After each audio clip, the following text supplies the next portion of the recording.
Et puis non. Oh, on va reprendre à zéro d'abord. Voilà, moi c'est Antonella Colapietro, chanteuse comédienne, 1m52, pointure 36, 46 kilos. Et toute ma vie, on n'a fait que me comparer à Adriana 42. Oh, dites donc! Non mais je déconne, hein. Je fais la taille de ses jambes. Non, où je veux en venir exactement, c'est qu'on a cette fâcheuse manie, tous et toutes, quand on rencontre un artiste pas connu, on a tendance à vouloir le faire ressembler à quelqu'un de célèbre. Alors imaginez-moi, chanteuse, avec un vibrato dans la voix et de la gouaille, le « à qui je ressemble ?» Paf, Edith Piaf. Ça va louper. En même temps, avec le recul, je me dis, est-ce que je dois en vouloir à quelqu'un de m'avoir foutu dans cette case? Bah non. Bah non, parce qu'on m'a pas forcé, non. J'y suis allée toute seule, comme une grande. J'étais tellement fan de sa voix que je voulais lui ressembler. Mais plus je la chantais, plus j'excellais. Plus j'excellais, plus je m'enfermais. Plus je la chantais, plus j'excellais. Plus j'excellais, plus je m'enfermais. Un vrai cercle vicieux à en devenir schizophrène. Bon, maintenant, on va mieux avec Edith. Hein. C'est pour ça que j'ai écrit ce spectacle. Pour lui dire merci. Donc, c'est avec une grande émotion que je vais vous parler de moi. 1987. Kermesse de l'école de Jean Jaurès.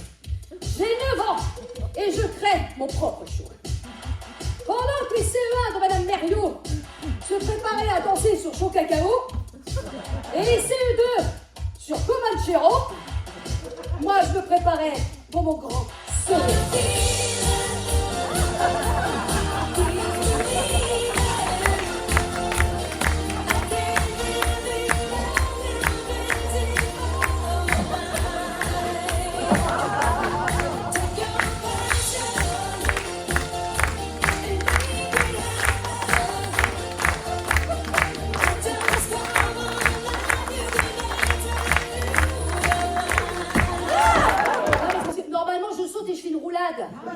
Allez, c'est pour ça. Mais là, je pouvais pas. Ah non, impossible. Il n'y a pas la place. On est en 1990, j'ai 13 ans. À l'époque, j'écoutais les goûts musicaux de mes parents. Ça allait de la soul, la pop, la variété. Et il y avait ce disque de Piaf. Et cette chanson. Les amants d'un jour. La révélation. Je l'écoutais en boucle. J'adorais sa mélodie. J'adorais sa voix, sa gouaille, son vibrato de Chérubin. Ça y est, la voix de Piaf était rentrée dans ma tête, dans mes oreilles et par tous les pores de ma peau. J'étais tellement fascinée par sa voix que j'en ai bouffé tout son répertoire. Ah, je connaissais toutes les chansons par cœur. Je peux vous dire que c'est elle qui m'a donné envie de chanter. Appel de l'univers. Tu connais l'American Dream? Non, mais tu vas me le dire. Va voir, il cherche des chanteuses et en plus les auditions ça se passe en public et c'est lui qui décide. Mais c'est bon ça. Et qu'est-ce que je prévois comme chanson? L'anglais, style, je sais pas moi, Tina Turner, c'est des potes. Ok, mais je prévois du français aussi. Ouais si tu veux, mais à mon avis ils voudront que de l'anglais. Allez fonce. Me voilà à l'American Dream. À la fois cabaret et bar à striptease. Mais le seul établissement à l'époque à payer en cachet. Alors Alain ne parle pas du Doliprane là, tu peux leur expliquer. C'est un cachet de contrat d'artiste. Je me rappellerai toujours de cette date. Le 10 octobre. Ce jour-là, on célébrait la disparition de Piaf. Et moi, je débutais ma carrière. Comme par hasard, j'ai envie de pisser. Concentration.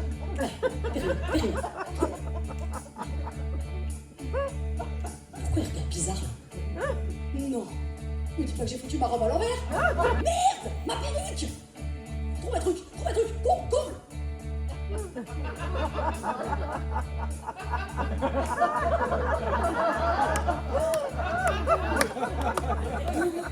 crois que c'est la mise en scène.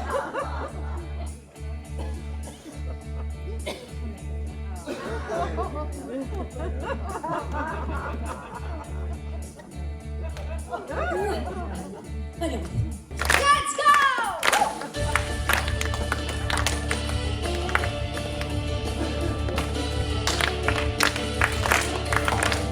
What? a good job in the city, walking for a man every night and day.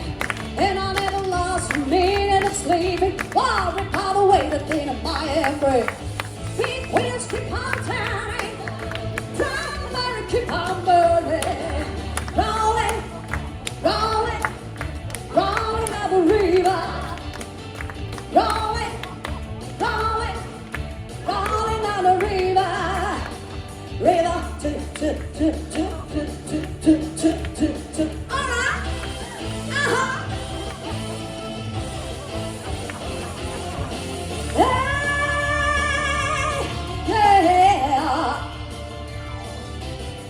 Est-ce que l'américanerie, vous êtes là ce soir? Oui. Alors on va jouer un petit jeu. Je vais dire rolling, vous allez répondre rolling. On essaye? Rolling, rolling, rolling down the river. Est-ce que vous êtes prêts? Je vous entends pas? Allez, c'est parti. Rolling, rolling, rolling down the river.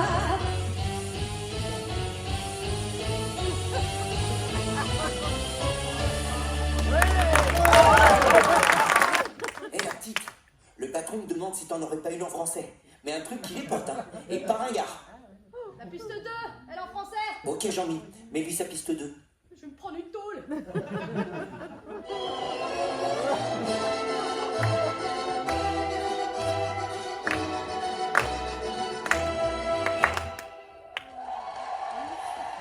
Bravo la petite, hein.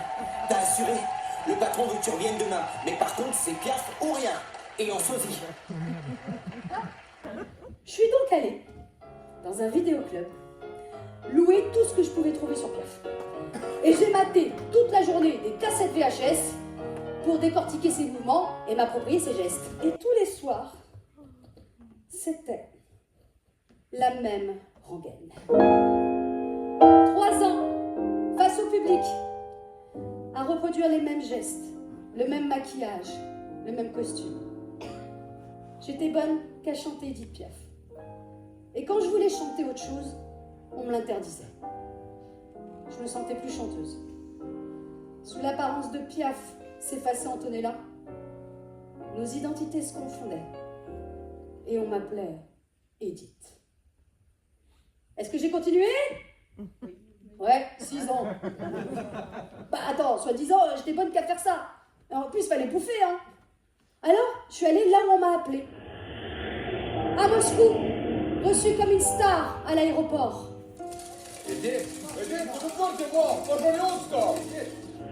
À Orlando, en tant qu'ambassadrice de la chanson française. À Lausanne, reçue en vedette avec des fleurs et un chauffeur et un hôtel de luxe. Équipe, regardez-moi, s'il vous plaît. Oui, s'il vous plaît, regardez-moi. Et à Paris. Elle nous a écrasé, Mireille Mathieu. Il m'a fallu passer par tous ces chemins pour être alignée. Et à force de fuir celle qui m'a ouvert la voie, bah je me suis trouvée. Tout ce que je recherchais, en fait, était ici, sur scène, mes rêves d'enfant. Et devant moi, vous. Alors, merci Edith. Dis donc, t'en as mis du temps à t'en rendre compte. Bah vaut mieux tard que jamais, comme on dit. Hein. Edith, maintenant que je suis réconciliée avec tout ça, est-ce que tu serais d'accord pour que je... Tu vois? Oui, vas-y. Et sachez, messieurs, dames, qu'elle y met toute sa sincérité et tout son cœur. Allez, gros merde, et surtout, prends plaisir. Tout ça m'est bien égal.